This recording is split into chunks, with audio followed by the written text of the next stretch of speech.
기도하시겠습니다. 하나님 아버지 감사합니다. 오늘 금요일 밤 주님의 말씀의 자리로 우리를 불러주시니 감사합니다.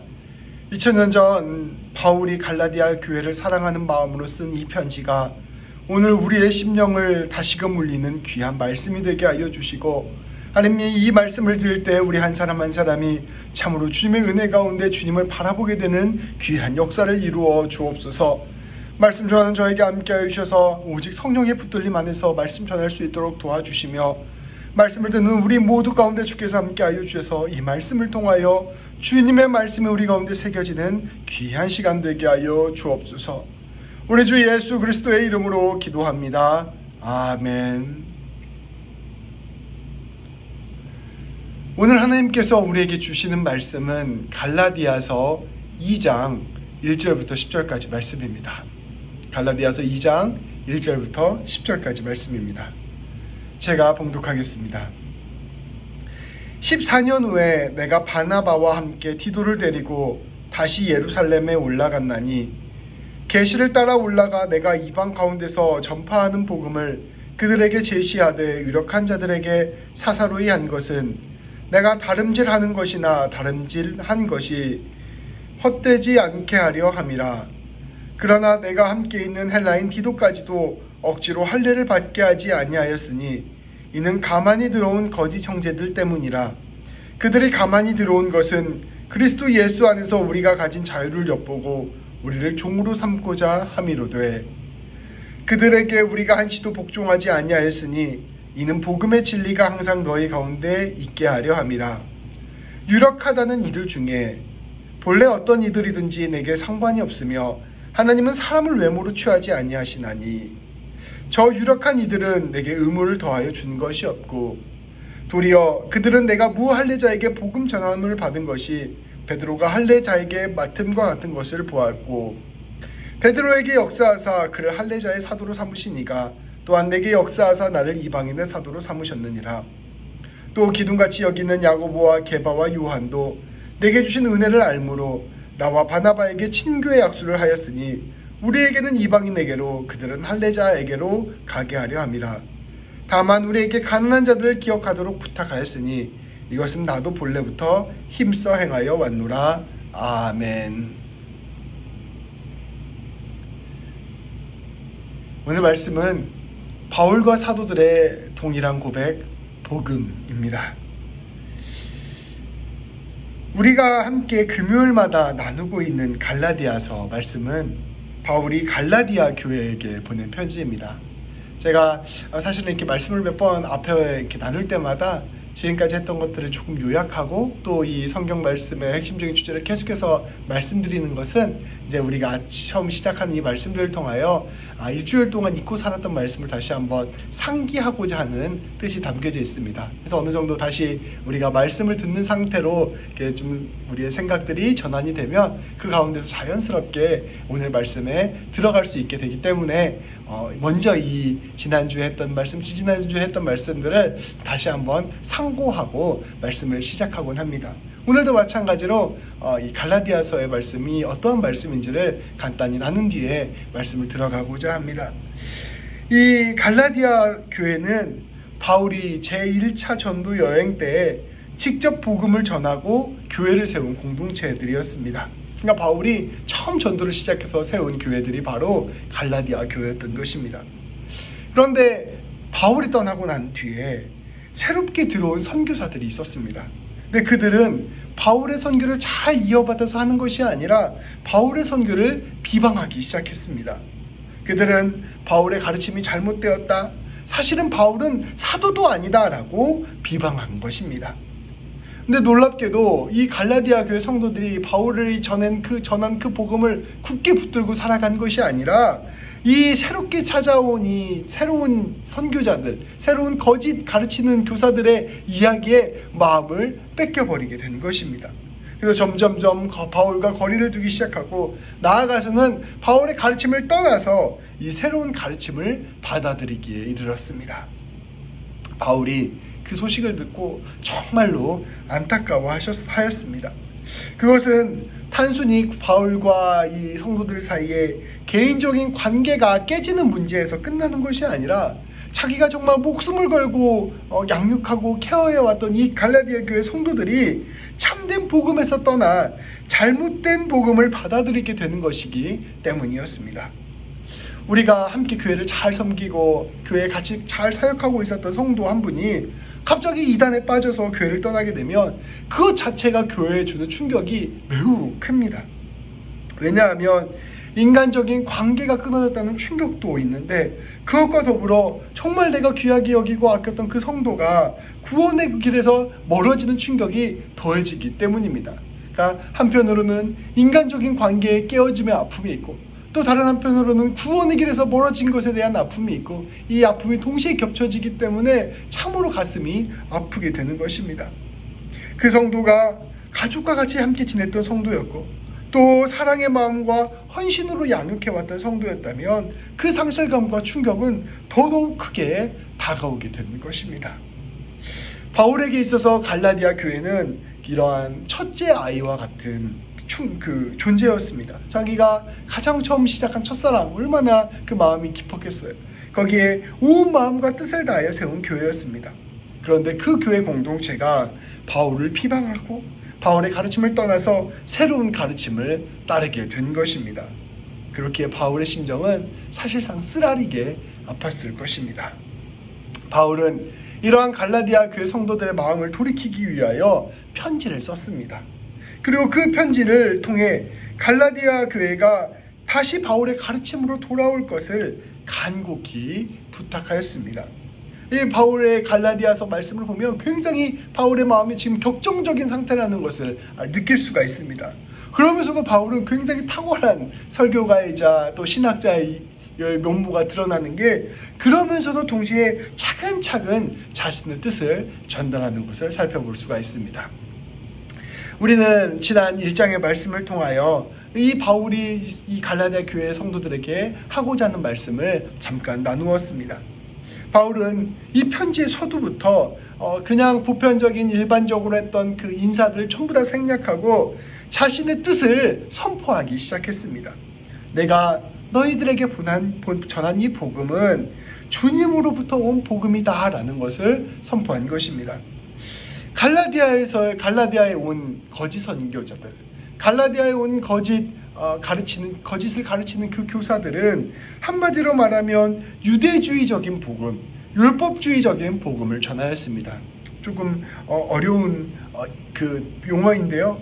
그것을 좀 풀어서 설명을 하면 이들은 이렇게 설명했어요. 예수님을 믿는다는 것은 하나님의 백성이 되는 것이다. 근데 지금까지 하나님의 백성이 누구였느냐? 유대인들 아니었느냐? 그러니 너희가 예수님을 믿는다는 것은 이제 유대인처럼 살아가는 것을 의미한다 라고 가르쳤던 것입니다. 그러면서 너희도 이제 절기를 지켜야 된다. 안식일도 지키고 유월절도 지키고 장막절도 지키고 이런 절기들을 지켜야 된다. 또 너희들도 유대인들이 지키는 정결 예들을 지켜야 된다. 세세한 규칙들을 다 따라야 된다. 그리고 무엇보다 너희는 이제 유대인이 되었으니 유대인의 징표인 할례를 받아야 된다라고 가르친 것입니다. 그런데 이것은 어떻게 보면 굉장히 신실한 신앙인이 되게 하는 것처럼 보이고, 어떻게 보면 되게 엄격하여서 바른 신앙인이 되는 것처럼 보였지만, 사실은 이것은 거꾸로 생각하면 예수님의 가르침을 축소하는 것이었습니다. 예수님은 율법을 완성하신 분이십니다. 그래서 유대인들은 이 세상의 것들을 둘러 나누어서 하나님의 것, 사람의 것으로 나누어서 지키는 율법들을 아주 많이 개발하고 있었어요. 특별한 날을 정해서 이 날은 거룩한 날이다. 특별한 사람을 정해서 이 사람들은 거룩한 사람, 제사장들이다. 특별한 민족을 정해서 거룩한 민족, 유대인이다. 특별한 음식을 정해서 이거는 거룩한 음식이다, 이거는 부정한 음식이다, 이렇게 구분을 한 다음에 그 특별하고 거룩한 것만을 막 지킴으로써 하나님의 백성됨을 누리던 사람들이 바로 유대인이었습니다. 근데 바울이 선포한 복음, 예수님이 선포한 복음은 그것을 넘어서는 복음이었어요. 특별한 것이라는 것은 사람이 구분하는 것이 아니라 하나님과 함께 하는 것이 바로 특별한 것이다. 근데 하나님이 누구시냐? 바로 우리 예수님 아니냐? 그래서 예수님과 동행한다면 어느 날이 특별한 날이 되는 것이 아니라 모든 날이 특별하고 거룩한 날이 되는 것이다. 예수님과 함께 한다면 어떤 특정한 음식만 거룩한 음식이 되는 것이 아니라 모든 음식이 거룩한 음식이 되는 것이다. 예수님과 함께 한다면 어떤 사람만 특별한 사람이 되는 것이 아니라, 목사만 특별한 사람이 되는 것이 아니라 모든 사람이 거룩한 사람, 성도가 되는 것이다. 예수님이 함께 한다면 예수님의 뜻과 동행하며 예수님과 함께 더불어 살아가는 그 모든 삶은 그 삶 자체가 거룩한 삶이 되는 것이다 라고 선포한 것입니다. 그것이 바로 예수 그리스도가 우리 가운데 선포하신 복음의 핵심이었다는 것이죠. 우리가 예수님과 함께 살아간다는 것을 진실로 이해한다면 이처럼 사람을 구분하고 행동을 구분하고 날짜와 공간을 구분하는 이러한 선교사들의 거짓 선교사들의 가르침이 잘못되었다는 것을 알 수 있었을 것입니다. 그러나 아직 갈라디아 교회는 연약하였고 그렇기 때문에 오히려 엄격해 보이는 그들의 가르침에 더 끌렸던 것입니다. 누군가를 구별하고 어떤 날짜를 구별하고 어떤 음식을 구별하고 이런 것들이 굉장히 거룩해 보이지만 사실은 그것은 예수님과 진실을 동행한다는 것이 무엇인지를 알지 못한 것이었기 때문에 오히려 그것이야말로 예수님과 멀리 떨어져 있는 복음이라는 것을 바울은 선포한 것입니다. 그러면서 바울은 단호하게 선포하였습니다. 그들의 가르침은 잘못되었습니다. 복음은 이처럼 사람의 노력으로 사람의 구분으로 거룩해지는 것을 가르치는 것이 아닙니다. 우리는 오직 예수님의 은혜로 거룩해지게 되었습니다. 우리가 거룩해지는 것은 주님이 우리에게 조건 없이 주신 선물입니다. 우리 그리스도께서 주님의 뜻대로 사는 것은 주님께서 우리에게 먼저 은혜를 선물로 주셨기 때문이며 우리는 그 은혜에 감격하였기 때문입니다. 우리가 특정한 사람이 어떤 민족이 된다고 해서 우리 주님이 우리를 선택해 주신 것도 아니고, 우리가 어떤 거룩하고 선한 일을 먼저 했기 때문에 주님이 우리를 선택해 주신 것도 아니고, 또 우리가 어떤 종교 생활을 열심히 했기 때문에 주님이 우리를 선택해 주신 것도 아니고, 우리 주님께서 우리를 귀하게 여기시고 부르셔서 우리에게 선물로 은혜를 주셨다는 것을 바울 사도는 전한 것입니다. 우리가 주님을 안다는 것은 그렇게 조건 없이 주시는 그분의 은혜를 마음을 열고 받아들이는 것을 의미합니다. 주님은 우리와 거래하시는 분이 아니십니다. 주님은 사랑으로 우리를 초대하시는 분이십니다. 내가 조건 없이 너를 하나님의 자녀로 삼아줄게. 내가 조건 없이 너를 용서해줄게. 내가 조건 없이 너를 사랑해줄게. 이 사랑의 잔치로 들어와 보지 않겠니? 라고 말씀하시는 것이 우리 주님의 부르심인 것입니다. 거짓 선지자들이 이미 예수님을 믿고 하나님 나라 백성이 된 사람들에게 추가적인 조건들을 계속해서 말하는 것은 거짓된 속삭임인 것입니다.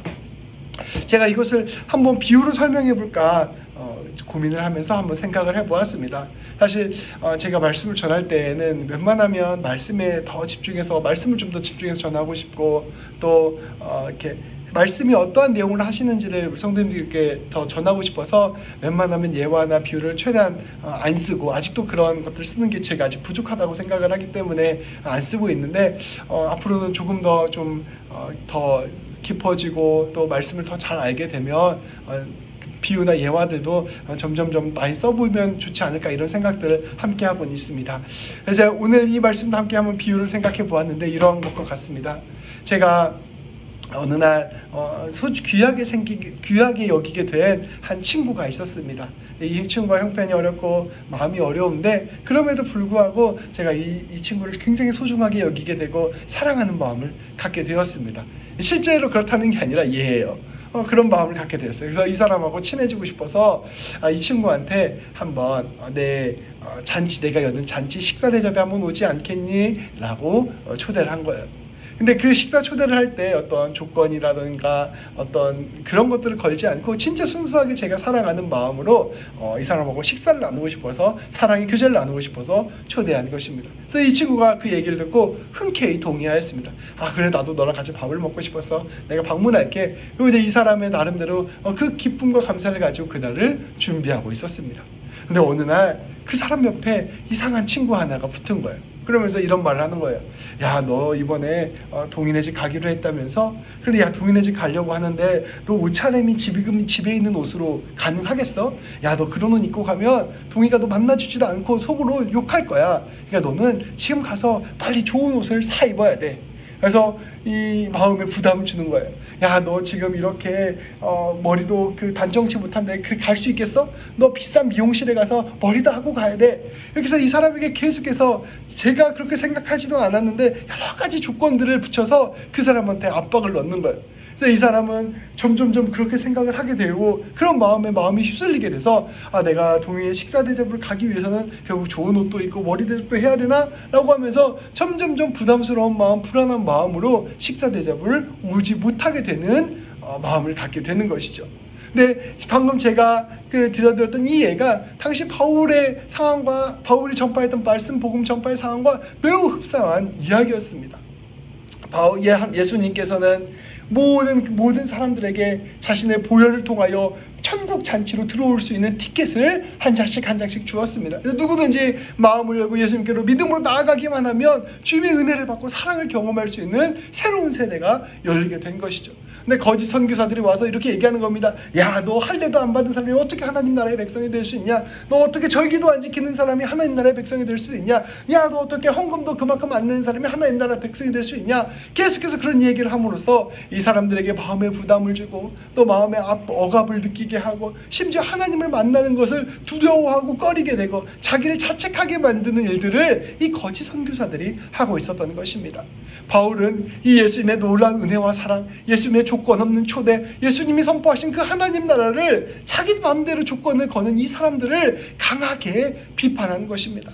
그리고 그것 때문에 예수님과의 관계가 멀어지는 이 갈라디아 교회 성도들을 마음 아파하면서 그들에게 그렇지 않아, 하나님의 보다라는 자유로 하나님께서 주신 선물이야, 하나님의 은혜로 주신 선물이야 라는 것을 계속해서 선포하고 있는 것입니다. 바울은 그럴싸해 보이는 거짓 선교사들의 가르침이야말로 사람이 가져온 생각이요, 자신이 가르치는 이 가르침이야말로 하나님으로부터 오는 가르침이라는 것을 선포하였습니다. 바울은 이러한 선포에 이어서 내가 진짜 사도가 맞다는 것을 갈라디아 교회 성도들에게 강조하였습니다. 갈라디아 성도들은 그 거짓 선교사들의 가르침에 마음에 휩쓸려서 바울이 정말 사도가 맞는가를 의심하고 있었습니다. 당대 그리스도인들이 사도를 인정하는 것에는 조건이 있었습니다. 제가 몇 차례 말씀드렸었는데요. 예수님의 생애 동안 예수님과 함께 했는가? 예수님의 십자가 사건을 목격하였는가? 예수님의 부활을 목격하였는가? 이러한 것들이 바로 이 사도가 되는 조건이었습니다. 그래서 부활을 진실로 목격한 제자들이 대부분 사도의 역할을 감당했던 것이죠. 그런데 바울은 예수님의 제자가 아니었습니다. 오히려 예수님이 살아계실 때 예수님과 함께한 적도 없는 사람이었을 뿐 아니라 예수님이 돌아가신 뒤에 예수님의 제자들을 찾아다니면서 예수님을 따르던 사람들을 찾아다니면서 박해까지 했던 사람들이었습니다. 그래서 바울의 적대자들로부터 늘 공격을 받았습니다. 저 사람은 예수님의 제자가 아니었다. 저 사람은 예수님이 살아계실 때 예수님과 함께한 적도 없다. 예수님이 무슨 말씀을 하시는지 어떻게 알겠느냐. 그렇게 그가 예수님의 사도가 될 수 있느냐라는 비방을 늘 들었던 것입니다. 그러나 바울은 이러한 사람들의 비방에 맞서서 자신의 솔직한 심경을 고백하였습니다. 내가 예수님의 제자도 아니었고 심지어 예수님을 따르던 사람을 핍박하던 사람이었지만 내가 놀라운 주님의 은혜를 경험했습니다. 바로 부활하신 예수님을 만난 것입니다. 예수님의 부활하신 예수님을 만나서 내 모든 생각이 뒤집어졌고 예수님이 우리의 구세주이시며 예수님이 우리를 구원하셨다는 그 놀라운 사실을 깨닫게 되었습니다. 더 나아가 나는 이방인의 사도로 예수님께 부름받았습니다 라고 바울은 자신의 마음을 고백한 것입니다. 자신이 오히려 예수님을 비방하고 예수님을 따르던 사람들을 핍박했던 사람이었기 때문에 이러한 자신의 극적인 변화야말로 오히려 자기가 부활하신 예수님을 만났고 그분의 사도로 부르심을 받았다는 진짜 증거라고 선포하였습니다. 바울은 그러면서 자신의 예전 이야기를 회상하며 갈라디아 교회 성도들에게 말합니다. 나는 부활하신 예수님을 만나고 난 뒤에 곧장 제자들을 만난 것도 아닙니다. 3년 동안을 돌아다니면서 하나님의 말씀을 연구하였고 그 예수님의 부활의 의미와 예수님이 참된 우리의 구세주 되심을 깊이 깨달았습니다. 그리고 그 다음에 홀로 내 생각을 막 전하고 다니는 것이 아니라 다시 사도 베드로와 야고보를 만나서 내 생각과 내 뜻이 옳은 것인지를 확인하였습니다. 그리고 제자들로부터 제가 사도로 부르심을 받았다는 것을 인정받았습니다. 그렇기에 나는 정통적인 사도라고 나는 정통적인 사도인 것이 확실합니다라고 이 갈라디아 교회 성도들에게 전한 것입니다. 바울은 사도가 아니라는 거짓 전도자들의 비방에 맞서서 자신이 사도가 맞다는 것을 팩트 체크한 것입니다. 오늘 말씀은 이러한 팩트 체크의 연장선상에서 선포된 말씀입니다. 또 더불어 바울이 선포한 그 복음이 다시금 확실하게 드러나는 말씀입니다. 바울은 오늘 말씀을 통해 예루살렘에 있는 제자들에게 자신의 사도됨을 인정받았을 뿐 아니라 자신이 가르쳤던 말씀도 인정받았다는 사실을 다시금 확인시켜 주고 있습니다. 오늘 말씀 1, 2절 말씀을 함께 봉독하도록 하겠습니다. 제가 봉독하겠습니다. 14년 후에 내가 바나바와 함께 디도를 데리고 다시 예루살렘으로 올라갔나니 계시를 따라 올라가 내가 이방 가운데서 전파하는 복음을 그들에게 제시하되 유력한 자들에게 사사로이 한 것은 내가 다름질하는 것이나 다름질한 것이 헛되지 않게 하려 함이라. 아멘. 바울은 앞서 말씀드린 것과 같이 베드로와 야고보를 예루살렘에서 만나서 자기의 사도됨을 인정을 받았습니다. 그것이 무려 14년 전 일이었습니다. 근데 그 일 후에 14년 만에 다시 예루살렘을 방문하였습니다. 수많은 사람들이 바울을 핍박하고 의심하고 또 바울의 이야기를 배척하고 있었기 때문입니다. 예전에 바울이 찾아갔을 때는 홀로 베드로와 야고보를 찾아갔지만 이번에는 동역자였던 바나바와 디도도 함께 데리고 예루살렘으로 방문하였습니다. 바울이 이렇게 고백합니다. 내가 예루살렘에 올라간 것은 계시에 따라, 우리 하나님의 계시, 성령님의 계시에 따라 올라간 것입니다 라고 선포하고 있습니다. 바울은 예루살렘에서 성도들을 만났습니다. 그리고 이 예루살렘의 그리스도교 성도들에게 내가 이방 가운데 어떠한 복음을 전하고 있는지를 설명해 주었습니다. 특별히 예루살렘 교회에 있는 사도들과 예수님의 그 교회를 이끌고 있었던 교회 지도자들을 따로 만나서 내가 이러한 복음을 전하고 있습니다 라고 설명해 주었습니다. 바울이 이러한 시간들을 공공연하게 가진 것은 바울의 가르침이 예루살렘 교회의 가르침과 동일한 가르침이다. 다른 사도들이 선포하는 그 복음과 같은 복음이다라는 것을 확인하기 위함이었습니다. 그리고 이 확인을 모든 당시 로마 제국에 있는 모든 교회들과 성도들에게 보여줌으로 말미암아 그들이 갖고 있었던 불필요한 오해를 없애고자 하였습니다. 바울은 비록 예수님의 제자가 아니었지만 분명한 예수님의 사도였습니다. 그리고 바울의 가르침은 다른 사도의 가르침과 맞닿아 있는 가르침이었습니다. 바울은 자신이 지금 하고 있는 일이나 내가 지금까지 해놓은 일이 허사가 되지 않게 하기 위하여 이런 만남을 가졌다라고 고백하고 있습니다. 많은 교회들이 특히 갈라디아 교회를 포함한 많은 교회들이 바울을 의심하거나 비방하고 있었는데, 특별히 거짓 선교사들이 바울을 계속해서 핍박하고 모욕하고 있었는데, 바울은 이러한 의심과 비방이 자신의 선교에 방해가 되지 않도록 이러한 방법을 특별히 선택한 것입니다.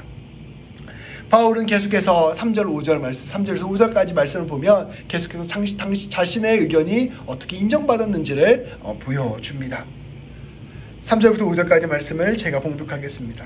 그러나 나와 함께 있는 헬라인 디도까지도 억지로 할례를 받게 하지 아니하였으니 이는 가만히 들어온 거짓 형제들 때문이라.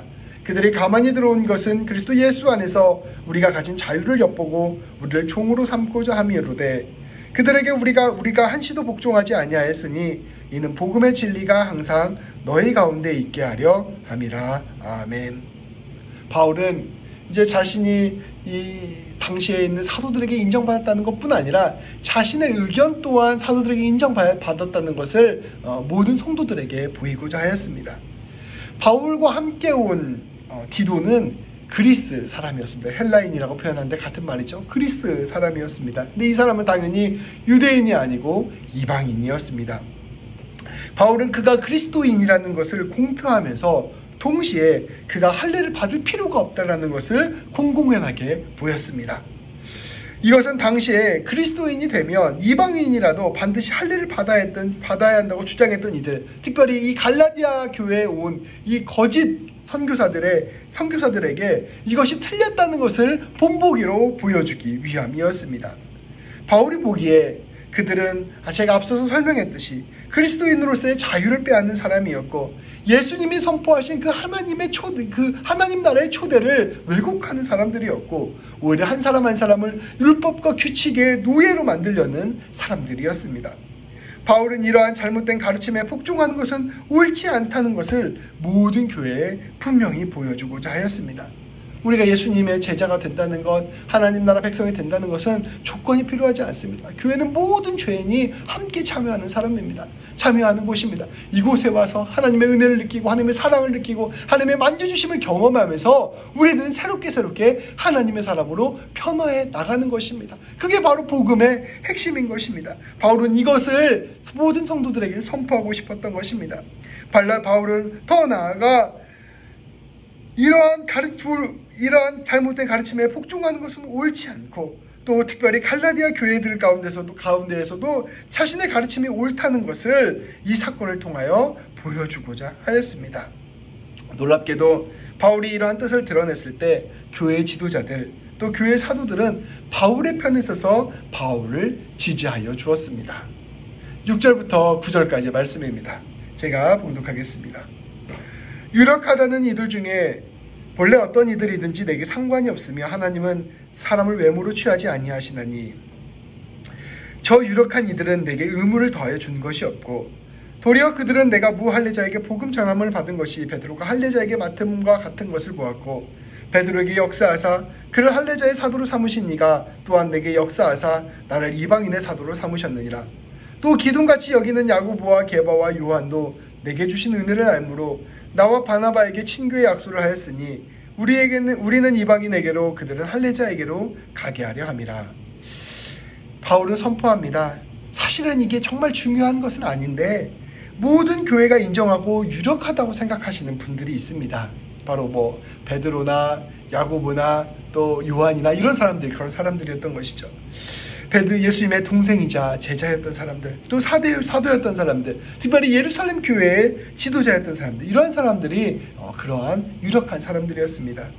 그런데 잘 보십시오. 제가 디도가 그리스도인이 되었음에도 불구하고 그에게 할례를 받을 필요가 없다라고 말하였습니다. 그리고 실제로 디도에게도 할례를 주지 않았습니다.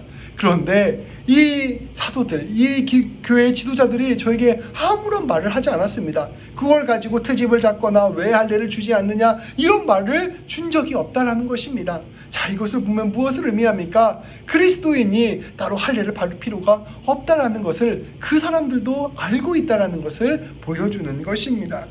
이것은 할례를 받는다는 것이나 유대인의 절기를 지킨다는 것이나 이런 것들은 복음과는 아무런 상관이 없는 일이기 때문입니다. 바울은 오히려 이런 교회 지도자들이 내가 이방 전도의 역할을 잘 감당하고 있고 이 역할이 바로 나의 역할이라는 사실을 확인시켜 주었다는 것을 선포하였습니다. 또한 바울은 이방인들을 전도하는 역할을 맡은 것은 그저 사람이 선택한 것이 아니라 예수님이 선택한 것이라는 것을 이 교회의 지도자들이 인정해 주었다는 것을 다시 한번 선포하였습니다. 예루살렘 교회의 지도자들은 바울의 가르침의 방식이라든지 바울이 사도가 되었다는 것이라든지 바울이 선포하는 이 말씀이라든지 이 모든 것들이 옳다라는 것을 인정해 주었습니다. 그러니까 바울이 자기 홀로 이런 말씀을 전하는 것도 아니고 바울이 자기 홀로 자기 생각을 뜻하는 것이 아니라 이것은 바로 주님으로부터 오는 생각이요 모든 사도들이 함께 공유하는 생각이라는 것을 공공연하게 드러내 선포한 것입니다. 그러니까 갈라디아 교회 여러분, 그 거짓 선교사들이 이야기하는 거 그거 틀렸습니다. 그 사람들이 이야기하는 것은 오히려 그것이야말로 정통성이 없는 이야기입니다. 내가 진짜 사도고, 내가 진짜 사도들의 인정을 받고 있고, 내 가르침이 교회의 진짜 가르침입니다 라고 선포하고 있는 것입니다. 바울은 더 나아가서 예루살렘에서 야고보와 베드로와 요한과 더불어 친교를 나누었고 서로의 사역을 존중하는 시간을 보냈습니다. 바울은 이러한 시간들을 통하여 자신이 이러한 이들의 든든한 지혜를 받고 있는 사람이라는 것을 선포하였습니다. 참 이렇게 생각해보면 바울도 참 힘든 삶을 살았어요. 정말 예수님께 부르심을 받아서 최선을 다해서 복음을 전하였는데 비방과 핍박을 받고 의심을 받고 이렇게 사람들의 그런 눈초리가 너무나 힘들어서 이 일을 팩트체크하기 위하여 예루살렘까지 가서 사람들 앞에서 이런 일들을 보여야만 했던 바울이었던 것입니다. 정말 주님의 일들을 감당한다는 것이 얼마나 어려운 일인지를 그대로 보여줍니다. 바울과 사도들은 이렇게 귀한 교제들을 나눈 다음에 마지막으로 한 가지만 우리가 중요하게 생각하고 넘어갑시다 라고 약속을 하였다는 것만 전하였습니다. 10절 말씀입니다. 다만 우리에게 가난한 자들을 기억하도록 부탁하였으니 이것은 나도 본래부터 힘써 행하여 왔노라. 바울의 가르침은 전혀 문제가 되지 않았습니다. 예수 그리스도 안에서 모든 이들은 은혜로 하나님의 백성이 되었습니다. 더 이상 유대인들에게 필요했던 할례와 전리와 율례는 이방인들에게는 필요하지 않게 되었습니다. 우리 예수님이 이것보다 더 큰 분이시고 예수님과 함께하면 이미 하나님 나라의 백성이 되었기 때문입니다. 사도들은 이 모든 사실을 함께 이해하고 있었기 때문에 바울이 이런 이방인들한테 이런 것들을 강요하지 않은 것들을 당연히 인정하고 있었습니다. 그런데 이 사도 바울과 이 다른 사도들이 모두 함께 또 공통적으로 그럼에도 불구하고 우리가 지켜야 될 것 하나는 있습니다 라고 이야기를 나누었는데 그것은 오직 주님의 사랑과 은혜에 따라 사랑을 나누는 삶이었습니다. 가난한 사람들을 기억하고 돕는 것, 이것이 바로 은혜 받은 사람의 책무라는 것을 함께 나누고 헤어진 것입니다. 바울의 가르침은 오늘 우리에게 어떠한 의미가 될까요? 그것은 다름 아닌 다시 한번 복음의 의미가 무엇인지를 깨닫게 하는 의미가 있습니다.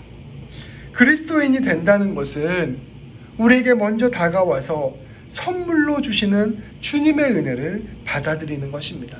우리에게 다가오셔서 선물로 아무 조건 없이 주시는 그 주님의 사랑과 은혜를 받아들이는 것입니다. 주님의 은혜에는 조건이 없고 우리는 그저 우리에게 사랑으로 주시는 은혜인 것입니다. 주님은 우리의 죄를 용서하여 주셨고 주님은 우리와 하나님 사이의 관계를 회복시켜 주셨습니다. 주님은 자격 없는 우리에게 하나님의 백성들 자격이 없고 주님의 제자가 될 자격이 없고 의인이 될 자격이 없는 우리에게 아니다, 내가 너를 사랑하고 선택하였으니 내가 너를 구원하였으니 너는 자격이 있다라고 선포하여 주셨습니다. 죄와 악한 권세로 악한 삶으로 말미암아 부정해진 우리를 아니다, 내가 너를 거룩하다라고 선포하니 너는 이제부터 거룩하다라고 말씀하여 주십니다. 주님은 우리의 모든 삶에 이미 동행해 주시겠다 약속해 주셨고 주님은 우리의 삶을 책임져 주시겠다 선포하였습니다. 우리 자신을 되돌아보면 우리가 얼마나 연약한 사람입니까? 우리가 얼마나 죄가 많은 사람입니까? 매 순간 삶에서 주님의 뜻대로 선택을 해야 될 때인데 우리가 얼마나 그렇지 못하게 살아가고 있습니까? 매 순간 꺾이고 매 순간 무너지고 매 순간 쓰러지는 게 우리의 모습입니다. 진실로 조건을 따져서 하나님이 우리를 받아주셔야 됐다면 우리는 진작에 하나님으로부터 내침을 받고 진작에 하나님의 백성이 될 수 없었을 것입니다. 그러나 주님은 우리에게 먼저 사랑으로 다가와 주시고 용서와 용납으로 다가와 주시고 품어주심으로 우리에게 다가와 주십니다. 그리고 우리를 만져주시고 우리를 회복시켜 주심으로 말미암아 너는 나의 자녀다, 이제 나의 자녀답게 살아라 라고 말씀하여 주시는 것입니다. 우리는 우리 놀라운 주님의 은혜와 사랑에 붙들려서 다시 새롭게 살아갈 용기를 얻고 다시 새롭게 살아갈 힘을 얻게 되는 것입니다.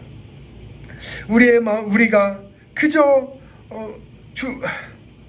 주님은 우리의 상태나 조건에 따라 우리와 함께 하실지를 결정하시는 것이 아니라 그저 은혜로, 그저 사랑으로 우리와 함께 하시기로 결정하셨습니다.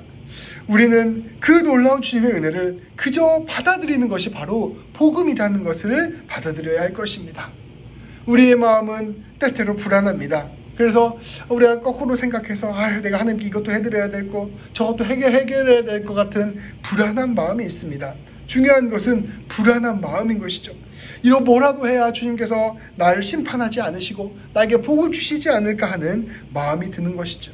그러나 주님은 우리가 그렇게 두렵고 불안한 마음으로 주님께 나아오는 것을 원하지 않으십니다. 내가 벌받을까 봐 두려워서, 내가 벌받을까 봐 불안해서 내가 주님께 나아가는 것을 주님은 원하시지 않으신다는 것입니다. 주님은 기꺼이 우리가 주님께 나아가고 싶은 마음, 마치 우리가 사랑하는 사람을 보고 싶어서 달려가는 그 마음으로 주님께 나오기를 원하십니다. 그래서 주님은 조건 없이 우리에게 먼저 은혜를 주시고 먼저 사랑을 주시고 우리의 마음을 감동케 하시는 것입니다. 이러한 하나님의 마음을 무시하고 하나님과 우리 사이에 조건을 거는 가르침은 거짓된 가르침입니다. 하나님은 우리의 죄된 모습, 우리의 연약한 모습을 간과하시고 그거를 무시하시고 너가 죄를 져도 괜찮아 라고 생각하시기 때문에 우리를 조건 없이 은혜로 불러주시는 것이 아닙니다. 하나님은 진실로 죄를 미워하시고 진실로 우리가 죄 가운데 살아가는 것, 하나님의 뜻을 거절하는 것을 가슴 아파하십니다. 그럼에도 불구하고 하나님께서 먼저 심판하시고 우리에게 다가오시는 것이 아니라, 조건을 걸어서 우리에게 다가오시는 것이 아니라, 그럼에도 불구하고 우리를 용서해 주시고 용납해 주시고 사랑해 주심으로 우리에게 다가오시는 것입니다. 그것을 통하여 우리의 마음속 깊은 곳이 변화되기를 원하시는 것입니다. 그리하여 내가 하나님이 나를 심판하실까봐 두려워서 하나님께 나아가는 것이 아니라, 내가 하나님 앞에 채찍에 맞을까봐 걱정되어서 하나님께 나아가는 것이 아니라, 이러한 나도 사랑해 주시는 그 하나님의 은혜에 감격하여 하나님께 나오기를 원하시는 것입니다. 그렇게 하기 위하여 우리에게 무한히 주시는 그 사랑, 무한히 주시는 그 은혜, 그것이 바로 하나님이 우리 가운데 전하시는 복음의 핵심인 것입니다. 우리 주님은 진실로 우리를 사랑하시며 우리에게 자기 자신의 모든 마음을 던지셨습니다. 우리가 진실로 그 사랑을 깨닫게 된다면, 그 놀라운 은혜를 알게 된다면 자연스럽게 우리의 삶은 주님이 원하시는 삶으로 나아가게 될 것입니다. 사랑하는 새벽교회 성도 여러분, 제가 여러 차례 말씀을 드렸는데요, 우리가 예수님을 믿는다는 것, 우리가 주님께 나아간다고 하는 것은 우리가 좀 더 엄격한 종교인이 되는 것을 의미하는 것이 아닙니다. 하나님이, 우리가 생각할 때 하나님이 이런 조건들을 나한테 거신 것 같아 라고 생각해서 그 조건들을 열심히 지키는 것, 그것이 바로 신앙생활이 아닙니다. 그것이 아니라 복음의 본질에 다가가는 것, 그것이 바로 우리 주님께서 허락하신 우리의 믿음 생활입니다. 그것은 무엇이냐? 그 예수 그리스도의 십자가 안에 담겨져 있는 놀라운 주님의 사랑, 놀라운 주님의 은혜, 놀라운 주님의 용서, 주님의 용납하심, 우리의 모든 인생을 책임져 주심, 우리의 인생 가운데 영원히 함께 하심을 진실로 깨닫게 되는 것, 그것이 바로 믿음 생활의 핵심입니다. 우리가 주님의 그 놀라운 사랑과 은혜를 깨닫게 된다면, 주님이 우리의 인생을 책임져 주신다는 것을 알게 된다면, 주님이 부르신 자리에서 우리 가운데 반드시 당신의 뜻을 이루실 것이라는 것을 알게 된다면, 우리는 그 놀라운 은혜에 감격하여서 자연스럽게 우리의 삶을 주님이 원하시는 삶으로 내어드리게 될 것입니다. 우리는 더욱더 주님의 사랑을 알아야 되고, 우리는 더욱더 주님의 은혜를 알아야 되고, 더욱더 주님이 우리와 함께하고 계신다는 것을 알아야 합니다. 그것을 알아갈 때 우리는 세상이 알 수 없는 놀라운 기쁨을 경험하게 될 것이며, 세상이 알 수 없는 놀라운 감격을 경험하게 될 것이며, 세상이 알 수 없는 놀라운 용기와 담대함을 갖게 될 것입니다. 그 놀라운 복음의 세계로 들어가는 우리 모든 성도님 되시기를, 그 놀라운 은혜를 깨닫게 되는 우리 모든 성도님 되시기를 주님의 이름으로 간절히 축복합니다. 기도하시겠습니다. 하나님 아버지, 감사합니다. 우리는 너무나도 연약하고 부족하여 하나님이 우리를 얼마나 사랑하시는지, 하나님이 얼마나 우리에게 놀라운 은혜를 주셨는지, 하나님이 우리의 인생 가운데 어떻게 우리와 함께하고 계시는지, 하나님이 우리의 삶을 통하여 얼마나 아름다운 열매를 맺고자 하시는지를 깨닫지 못할 때가 있을 때가 많음을 고백합니다. 오히려 하나님의 놀라운 은혜와 사랑을 보기보다는 우리의 초라한 모습과 우리의 연약한 모습, 상황과 형편을 살피며 우리가 낙심하고 무너질 때가 훨씬 더 많음을 고백합니다. 우리의 부족한 모습 때문에, 우리의 신앙을 우리의 부족하고 연약한 모습 때문에 오히려 하나님의 사랑을 의심하고, 하나님의 사랑을 받으면서도 우리가 하나님이 원하시는 대로 나가지 못하고 살아갈 때가 훨씬 더 많았음을 주님 고백합니다. 그러나 하나님, 우리가 놀라운 주님의 은혜와 사랑을 깨닫기 위하여, 놀라운 주님을 붙들고 살아가기 위하여 오늘 금요일 밤 이렇게 또 마음을 모아 예배 자리에 나왔습니다. 매 주일마다 주님께 예배를 드리며 우리의 마음을 내어드립니다. 시시때때로 주님의 말씀을 들으며 주님의 은혜를 간구합니다. 하나님, 우리의 마음의 문을 열어주시고 우리의 생각의 문을 열어주시고 우리의 삶 가운데 주님께서 충만케 역사하여 주셔서 우리의 모든 삶이 참으로 주님의 은혜와 사랑 가운데 온전히 붙들린 삶이라는 것을 우리가 깨닫게 하여 주옵소서. 하나님, 그것으로 말미암아 오직 주님이 원하시는 삶으로 우리가 담대히 나아갈 수 있는 용기를 허락하여 주시고 우리가 사는 곳곳마다 예수 향기 드러내며 주님의 놀라운 복을 나누며 살아가는 귀한 삶이 될 수 있도록 인도하여 주옵소서. 하나님, 우리 새벽교회의 모든 성도님들 한 분 한 분 그 놀라운 은혜의 자를 불러주셨사오니 주께서 역사하시고 인도하여 주셔서 그 충만한 은혜를 모두 누리는 귀한 역사 이루어 주옵소서. 오늘 밤에 함께 기도할 때 주님께서 함께 해주시고 인도하여 주셔서 오늘 밤 주님 만나주시고 오늘 밤 주의 은혜를 깊이 깨닫는 역사가 허락하여 주옵소서. 우리 주 예수 그리스도의 이름으로 기도합니다. 아멘.